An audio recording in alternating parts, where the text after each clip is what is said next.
ఏపీకి తుఫాన్ గండం పొంచి ఉంది. ఆగ్నేయ బంగాళాఖాతంలో ఏర్పడిన తీవ్ర వాయుగుండం బలపడి మోంతా సైక్లోన్గా మారింది. సైక్లోన్ నైరుతి ఆగ్నేయం మధ్య బంగాళాఖాతంలో కేంద్రీకృతమై ఉన్నట్లు ఐఎండీ అధికారులు స్పష్టం చేశారు. తుఫాన్ పశ్చిమ వాయువ్య దిశగా గంటకు 18 కిలోమీటర్ల వేగంతో కదులుతున్నట్లు చెప్పారు. మోంతా తుఫాన్ రేపటికల్లా సూపర్ సైక్లోన్గా మారే ఛాన్స్ ఉన్నట్లు వాతావరణ కేంద్రం అధికారులు అలర్ట్ ఇచ్చారు. విశాఖకు దక్షిణ ఆగ్నేయంగా 600 కిలోమీటర్ల దూరంలో, కాకినాడకు ఆగ్నేయంగా 570 కిలోమీటర్ల దూరంలో తుఫాన్ కేంద్రీకృతమై ఉంది. తీరం వెంట 50 నుంచి 70 కిలోమీటర్ల వేగంతో ఈదురుగాలులు వీచే ఛాన్స్ ఉన్నట్లు ఐఎండీ వార్నింగ్ ఇచ్చింది. మచిలీపట్నం, కళింగపట్నం మధ్య కాకినాడ సమీపంలో రేపు తుఫాన్ తీరం దాటే ఛాన్స్ ఉంది. తీరం దాటే సమయంలో గంటకు 90 నుంచి 110 కిలోమీటర్ల వేగంతో బలమైన ఈదురుగాలులు వీచే ఛాన్స్ ఉన్నట్లు ఐఎండీ స్పష్టం చేసింది. తుఫాన్ ఎఫెక్టుతో ఏపీలో తీర ప్రాంత జిల్లాలో హై అలర్ట్ ప్రకటించింది సర్కార్. శ్రీకాకుళం నుంచి నెల్లూరు జిల్లా వరకు రెడ్ అలర్ట్ జారీ చేశారు. మత్స్యకారులు 5 రోజుల పాటు వేటకు వెళ్లొద్దని హెచ్చరికలు జారీ చేశారు. ఏపీలోని అన్ని పోర్టుల్లోనూ ప్రమాద హెచ్చరికలు జారీ చేశారు. విశాఖ తీరంలో అలల ఉధృతి ఎక్కువగా ఉండడంతో రిషికొండ, సాగర్ నగర్ బీచ్లను అధికారులు తాత్కాలికంగా మూసేశారు. తీర ప్రాంతాల్లోకి పర్యాటకులు రావడంపై బ్యాన్ విధించారు. అధికారులకు సెలవులు రద్దు చేశారు. ముందస్తుగా విద్యాసంస్థలకు హాలిడేస్ ప్రకటించారు. కోస్తా జిల్లాల్లో ఎన్డీఆర్ఎఫ్, ఎస్డీఆర్ఎఫ్ బృందాలను మోహరించడంతో పాటు 16 శాటిలైట్ ఫోన్లను ఏర్పాటు చేశారు. సహాయక చర్యల కోసం 19 కోట్లు రిలీజ్ చేసింది ఏపీ సర్కార్.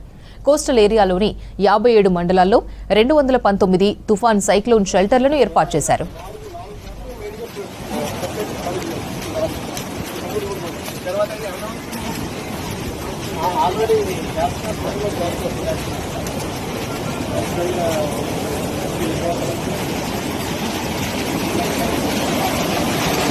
మోంతా తుఫాన్ ఎఫెక్ట్తో ఏపీ సీఎం చంద్రబాబుకు ప్రధాని మోదీ ఫోన్ చేశారు. సైక్లోన్ ఎఫెక్టుపై ఆరా తీశారు. అన్ని విధాలా కేంద్రం సాయం చేస్తుందని హామీ ఇచ్చారు. రాష్ట్రంలోని అన్ని మున్సిపల్ కమిషనర్లతో ఏపీ మంత్రి నారాయణ టెలికాన్ఫరెన్స్ నిర్వహించారు. తుఫాన్పై అధికారులు అలర్ట్గా ఉండాలని ఆదేశాలిచ్చారు. ఏపీలో తుఫాన్ ప్రభావం, సర్కార్ అలర్ట్, సహాయక చర్యలకు సంబంధించి కాజా మరిన్ని డీటెయిల్స్ ఫోన్ లైన్లో అందిస్తారు. కాజా, మోంతా తుఫాన్ ఏ ప్రాంతాల్లో ఎక్కువ ప్రభావం చూపిస్తోంది?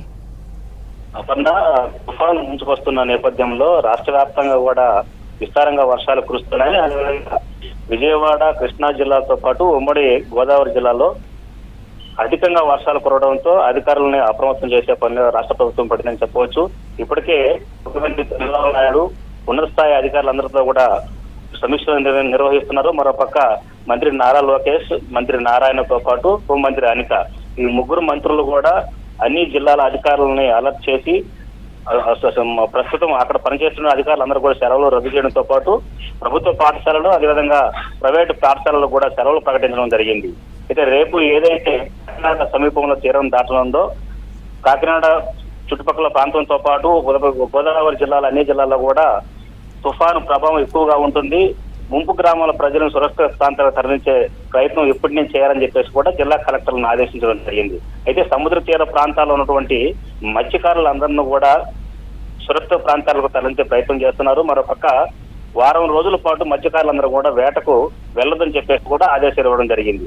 అయితే రేపు తీరం దాటిన తర్వాత మరో 3 రోజుల పాటు కూడా వర్షాలు భారీగా కురుస్తాయని చెప్పేసి కూడా వాతావరణ శాఖ హెచ్చరించడం జరిగింది. అయితే ప్రస్తుతం ఆంధ్రప్రదేశ్ లో కురుస్తున్న వర్షాలకు పంటలు కూడా భారీగా దెబ్బతిన్నాయని చెప్పుకోవచ్చు. మరోపక్క పంటల నష్ట పరిహారం కూడా ఏ విధంగా ఇవ్వాలి, నష్ట నివారణ చర్యలు చేపట్టాలని కూడా అధికారులని కొంతమందిని ప్రత్యేక బృందాలను కూడా ప్రభుత్వం నియమించడం జరిగింది. అయితే మరోపక్క ప్రధానంగా విద్యుత్ సమస్య, అంటే రాష్ట్రంలో కురుస్తున్న వర్షాలకు చాలా ప్రాంతాల్లో కరెంటు పోవడంతో చాలా మంది ప్రజలు తీవ్ర ఇబ్బందులు పడుతున్నారు.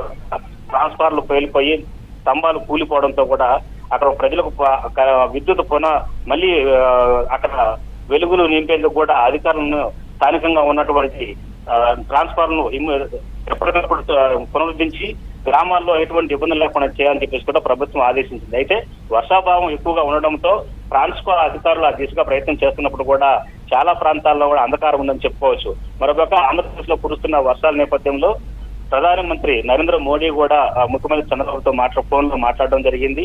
అయితే ఆంధ్రప్రదేశ్ కు కావాల్సినటువంటి సాయం పూర్తిగా కూడా అందిస్తామని చెప్పేసి కూడా కేంద్రం ప్రకటించింది. అయితే ఈ ఆంధ్రప్రదేశ్ కు సంబంధించినటువంటి వ్యవహారాలన్నీ కూడా మంత్రి నారా లోకేష్ కేంద్ర ప్రభుత్వంతో పూర్తి స్థాయిలో కూడా ఆయన మానిటరింగ్ చేసినట్టు కూడా నియమించడం జరిగింది. ప్రస్తుతం కురుస్తున్న వర్షాల నేపథ్యంలో రాష్ట్ర ప్రభుత్వం ఇప్పటికే 16 కోట్లు నిధులు కూడా కేటాయించారు.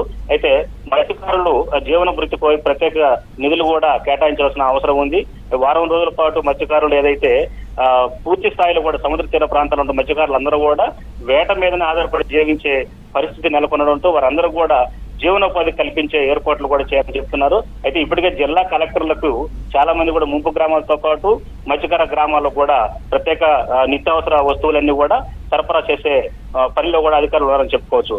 అయితే మరో 3 రోజుల పాటు కురిసే ఈ వర్షాలకు తీవ్ర ప్రభావం కూడా అటు కృష్ణా పెన్నా నదులు తీవ్రంగా కూడా పైనుంచి కురిసే వర్షాలకు ఉప్పొంగిపోయి వాగులు వంకలు కూడా నిండే ప్రమాదం ఉందని చెప్తున్నారు. అయితే పెన్నా నది తీర ప్రాంతాల్లో ఉన్నటువంటి ముంపు గ్రామాల ప్రజలందరూ కూడా అలర్ట్ చేయడం జరిగింది. వాళ్ళందరూ కూడా సురక్షిత ప్రాంతాలకు తరలించే ప్రయత్నం చేస్తున్నారు.